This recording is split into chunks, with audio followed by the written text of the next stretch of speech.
I'll just touch on the League of Gentlemen, which you played about kind of 30 different kind of characters Yeah. throughout the entire. I mean, it was a series, it was a film, it was a book, it was a stage show, it was kind of everything pretty much. I look at the DVD now, and it's like a slither of blue, and it's 15 years of my life. I can't quite believe it. And horror was a major. It's depressing for me. No, stop. You've aged very well. Yes, thank you. And horror was definitely something that kind of really drove a lot of those stories and sort of episodes in the. Yeah, I mean, we never set out for it to be any kind of. We didn't think, oh, you know what, no one's ever done a dark comedy thing. It was literally our collective enjoyment of those films and the humour that we sought in them. You know, we were obsessed with some of these films, and Steve Pemberton actually got me a T-shirt with Theatre of Blood, one of the most obscure quotes from Theatre of Blood on it, which is quite mad if I think about it now. But yeah, and it was I think it's our love of, and in our work, we've kind of tried to recreate the feelings that we had when we watched these films, the surprise of the end of Don't Look Now, and you know, the Wicker Man, and that's really driven a lot of what we aspire to do with how we try to make our television. Because it's so rare now that anything is a surprise, and I think it's a delight, and it's such a delicious feeling when you don't know what's coming, and it's increasingly you can't get away from it because they want to know what happens. We've just written this new thing that's a kind of a Tales of the Unexpected, so it's doomed to be Tales of the Very Much As We Expected, like the original one was eventually. But it's not quite as prescriptive as that. But I already fear the process of trying to not talk about it to the press. But so it's lovely when there's surprises in films, and I think this is full of them. And it's such a cleverly written story, and we just kind of aspire to do that. You know, you can only try and steal from the best. And as well as appearing in your own productions, you've also been in obviously lots of theatre and films, but The Cottage is one that kind of springs to mind in terms of having the opportunity to kind of play a leading role in a kind of comic horror film, but a lot of gore in there as well. It was very gory, yeah, and I kind of got to play Jamie Lee Curtis in that. I was the scream queen for the duration of the film, a very weedy character, but it was great fun to do it, and Paul was a great director, and he didn't do, I don't know if he did very well, that film. Some people love it, and some people really hate it and think it's full of really obvious horror tropes. And that was his point. It kind of backfired on him because everyone said it's just full of really obvious horror tropes. But that was kind of what he wanted to do. He was kind of trying to make a beat-by-beat horror film where you think you see a house and there's a creepy man in it, and there's pictures on the walls and all the eyes are scratched out. And it was a lot of very familiar things in it, but I think it was part of his plan to kind of do that.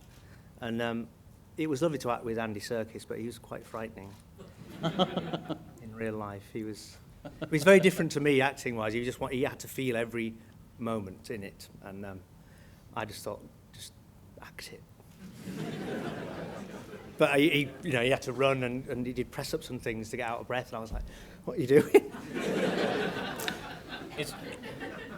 What do I know about it? He's the Hobbit. Are you squeamish at all? Is there anything that actually does make you flinch when you watch a horror film?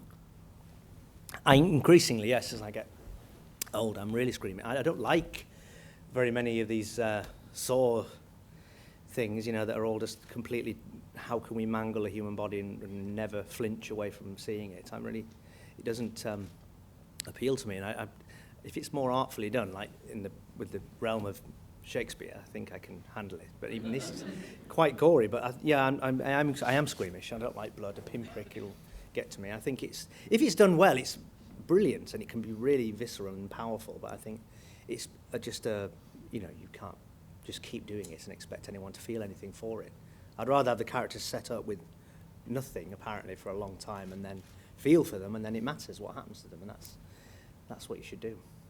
And you've just recently worked with Ben Wheatley, who we know from Kill List and Sightseers. Yes. In a new project that's coming out later this year. Yes, his next film, Field in England, which is out in July, I believe, or the summer release, his new horror.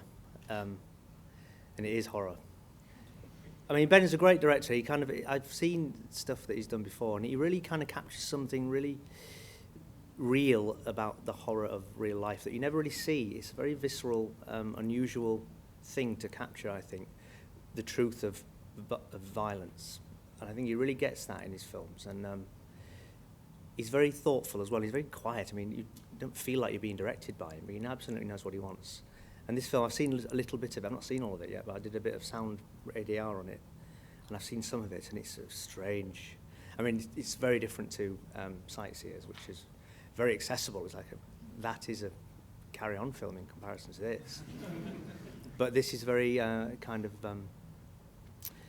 odd. It's black and white. It's, you know, who's going to like it? Nobody. But you'll all like it. I'm sure you'll like it. But yes, it's a strange film. It's set in the 17th century, English Civil War, just after the English Civil War, and we play myself and Michael Smiley and Peter Ferdinando and Richard Glover are these deserters from the war, and we enter this massive mushroom field, and it's this strange psychedelic. We eat the mushrooms, and then you're not sure whether it's the film or whether we are going mad, and it's magic and alchemy and dark tales. But if it does one thing, and I hope it does, it will feel like in that way that Witchfinder General or even the Holy Grail does. It feels like it's gone back, and we filmed it at that time, and I think he really captured the landscape really well. I think it will, however authentic you can get, I think it will feel quite authentic, which is exciting. I'm really excited to see it. And is there anything that you've either appeared in and written, or just appeared in, sort of from a straight acting point of view, where you kind of felt either uncomfortable or that you were kind of pushing a boundary, either sort of from a humour point of view, or particularly in the horror side of things, that you didn't want to push? Or Yeah, there's an episode of the next thing we do which is quite dark, and we were quite scared of daring to touch on it. Can't say what it is, but I think we do it so delicately, it's and you know, carefully, that it's in there, but it's more, all the more powerful that we don't lay it bare, this horrible subject matter. And I think in a way, and you've got to be careful. I mean, we're all very mindful of what we do. We never try to just gore one another, or, you know, try to put things in. What's the sickest thing you can think of? It's a deadly thing to try to do. I mean, the payoff of that is you just get the extension of that, where you think, right, well, that kind of worked. Why did it work? It's because it's got horrible bits in it. Let's do a thing with all horrible bits in it. And you get titty bang bang. For example. I didn't say that. But that was what that was. I mean, it was a basic extension of the grotesquerie just taken, and everything else taken away, and left with these just repellents kind of... it was just too shrill for me, that kind of thing. And I think that's what the danger is. You've just got to be careful and judicious of when you use these moments, then they're really powerful. And it's not that you're, you know, I'm not saying anything that I'm sure you all don't know, but this film does that as well. I mean, going back to why we're all here, the critic circle in this are all grotesques. You know, they could be League of Gentlemen characters, but they're all very real and brilliantly acted by the most incredible cast, but you completely buy them in their own right for what they are and what they believe in. I mean, the great thing about this is that Edward Lionheart is the person you're sympathising with. Strangely enough, Ian Hendry, I think you're meant to be on his side and kind of see him through to the end. He's not the one that he's as horrible as the rest, so it's quite great that you're with the villain. And that's a lovely kind of odd thing to have in this. It's not a film that leaves you with an appetite for a pie after seeing it, really, is it? No. Can I ask, has anyone not seen it? Look at this! No, get out! Most of you haven't seen it. Oh, that's brilliant. No, it's so exciting. That really is exciting. Good. Oh, well, I hope you enjoy it. Before we start off, one thing I know that people are very, very excited about, even though I know it's not something that you're going to be on the screen for a long time, but you are going to be in the Doctor Who drama, the Mark Gatiss has written. Oh, yes. Yeah, I'm playing... setting up Doctor Who. That's right, yes. Mark's written this 50th anniversary thing about the gestation of Who and the casting of William Hartnell. And he's always wanted me to do Patrick Troughton. So I'm playing Patrick Troughton in this drama. Just at the end, well, can't say anything about it, but yes, I am. And you've been very kind of arm's length. I'm saying you aren't a Doctor Who fan. It's not really your kind of thing. Yeah, well, I'm not in the same way. I know that you appeared in some fan spin-offs, Auton 2, Devils of Winterbourne, Ghost of Winterbourne, which were all kind of spin-offs of Doctor Who. Mark Gatiss making me act next to him. I didn't want to do any of those things.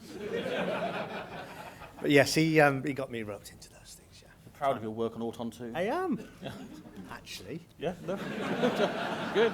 I think you should. Push me on it. I didn't mean to sort of actually defend your work, but Forgotten the name of the character. Andrew Powell. I think. you remembered it suddenly. But yes, so I've got a funny club foot in Doctor Who, with a little bit of an arm into it because of Mark. But I strangely was obsessed with a friend of mine at school as well with a whole season of Doctor Who, the Colin Baker. I think it's season 22 because Mark tells me it is. That had the Borad, which is one of the villains in Doctor Who. I've never been in Doctor Who, by the way. You know the Doctor Who that's on now? It's going to happen, though, isn't it? At some point, it's bound to. Don't know. Maybe they're saving you up for the 12th Doctor. It's going to be a woman. Have I said something? No, it's not. I don't know. It might be. It's not. So we're going to... Caroline Quentin, I've said it. That was a cheer from Caroline I Quentin. know. Pauline Quirk. Yeah. So, good, actually. Pauline Quirk would be fantastic. So we're going to watch Theatre of Blood in a moment, and we've established that actually a lot of people here haven't seen it before. It's great. I'm glad in a way that I never said much about it. You know, you can get Edward Lionheart action figures. I didn't know that. You can, if you know where to look. I do. I've ordered it. I would want obviously a Robert Morley action figure. Yes, you know. of course. Well, I'd love the whole Critics Circle. Yeah, absolutely, you Kill would. them all in different ways. Yeah. It's not enough. So, any last thoughts about Theatre of Blood before we start? Well, I'd read a thing by... Did Douglas Hickox's family come? Are they in? Yes! Hooray! Hello, Annabelle. Hello, Emma. Hello.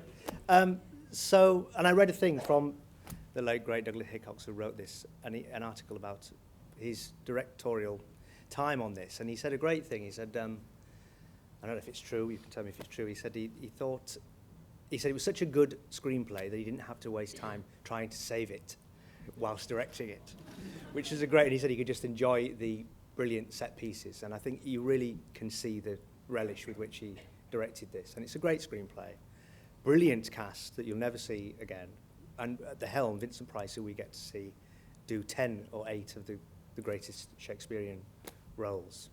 Lionheart is immortal, so I hope you enjoy it.